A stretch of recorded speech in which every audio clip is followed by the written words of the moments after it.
कि जो वही सही वर्ण व्यवस्था है वो भगवान ने जो बताया कि गुण कर्म विभाग सा, यानी कि हमें ऐसा नहीं मानना जैसे पंडित हैं तो पंडित है उनका कहीं पंडित जी कोई बन के नहीं आता। ठीक, हम यहाँ पंडित हैं, हम यहाँ ब्राह्मण, हमारे ये सब भजन की अवस्था। जैसे हम शुरू मान लो गए किसी संत महात्मा के पास ना, गुरु मंत्र लिए, भजन का जाप शुरू किए, तो हम अभी शूद्र श्रेणी में हैं। जैसे जैसे हमारी भजन उठती जाएगी ऊपर, हम वैश्य श्रेणी के हो जाएंगे।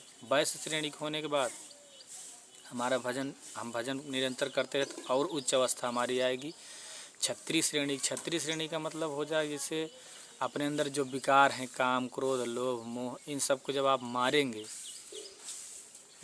यही है युद्ध। जो भगवान ने कहा कि 18 दिन चला था, तो यही युद्ध होता है, अपने हृदय में होता है युद्ध, कहीं बाहर नहीं हुआ था।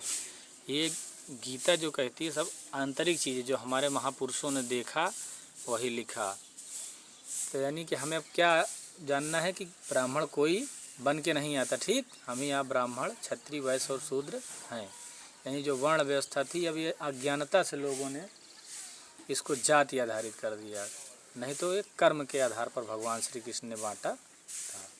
ठीक, यानी कर्म क्या है? भजन या चिंतन भगवान का, ये कर्म है।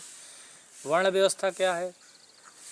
तो वर्ण व्यवस्था है कि भगवान श्री कृष्ण जी जो बताया हमें उसी को मानना है। अब हमें नहीं देखना है कि ज्ञान, खाली ज्ञान नहीं था लोगों को, बस वैश्य क्षत्रिय ब्राह्मणों को सिर्फ पढ़ाई करने का ज्ञान लेने का अधिकार था, हमसे तो छीन लिया गया शूद्रों से कब का। नहीं तो हर आदमी को ये पता होता कि हमारा कर्म क्या है, हमारा ये वर्ण व्यवस्था क्या है, भगवान क्या है।